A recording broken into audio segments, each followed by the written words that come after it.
Good afternoon, everyone. I'm Amma Maheshwari, Assistant Professor, Department of Electronics and Communication Engineering. In this video lecture series, I'm going to explain about SDMA. It is nothing but a space division multiple access. In wireless communication system, we'll be having various communication techniques.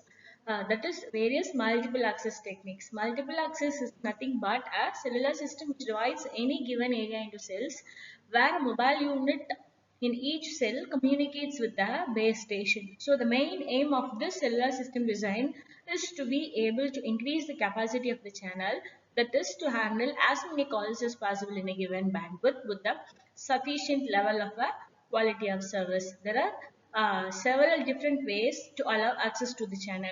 These includes mainly the following: frequency division multiple access, time division multiple access, code division multiple access, and the space division multiple access. So in FDMA, TDMA, and CDMA, it based on frequency, it is being the channel is being transmitted as FDMA. Based on the time period, based on the time slot, the frequency is transmitted as nothing but a TDMA, where CDMA is nothing but code. The code is being transmitted according to the channel. So space division multiple access or spatial division multiple access is a technique which is multiple input and multiple output architecture and used mostly in wireless and satellite communication. It has the following features. All users can communicate at the same time using the same channel, where SDMA is completely free from interference. The directional spot beam antennas are used, and hence the base station in SDMA can track a moving user, controls the radiant energy for each user in space, where SDMA is completely free from interference. So it uses smart antenna array systems at the base station, and also it exploits spatial diversity. It is a channel access method based on creating parallel spatial channels. In the smart antenna, it is nothing but it is an antenna array. It dynamically adapts its radiation pattern. It improves system performance. The overall radiation pattern is determined by the relative amplitude and of the excitation currents.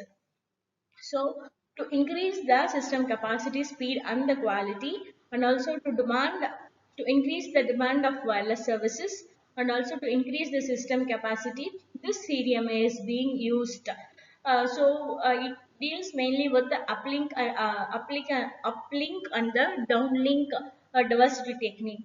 In uplink, the smart antenna array is operating in a passive mode where electromagnetic signal includes current on the array elements from the mobile arrays.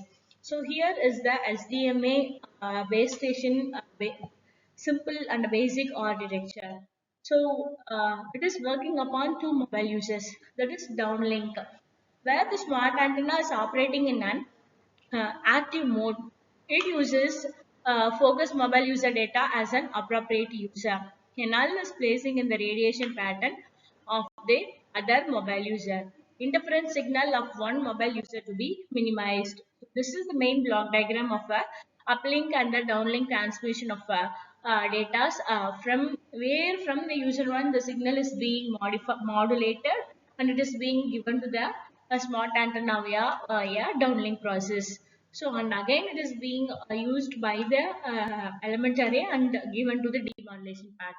So the various features of this are spatial separation between the multiple transmission.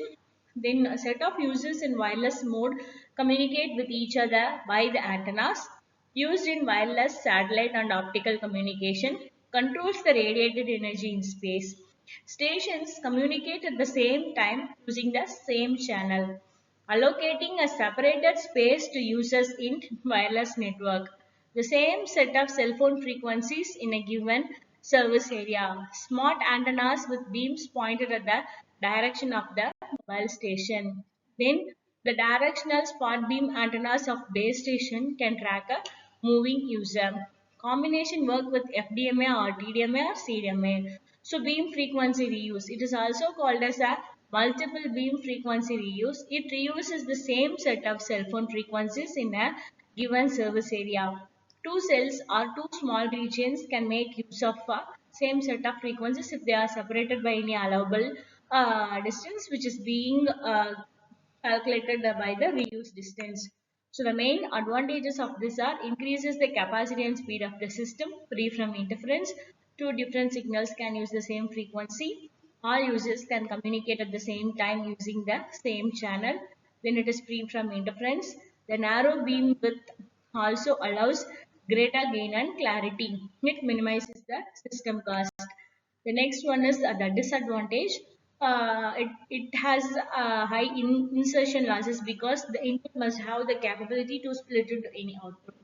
Then it is very expensive, complicated to construct and design. And these are the assessment questions. Thank you.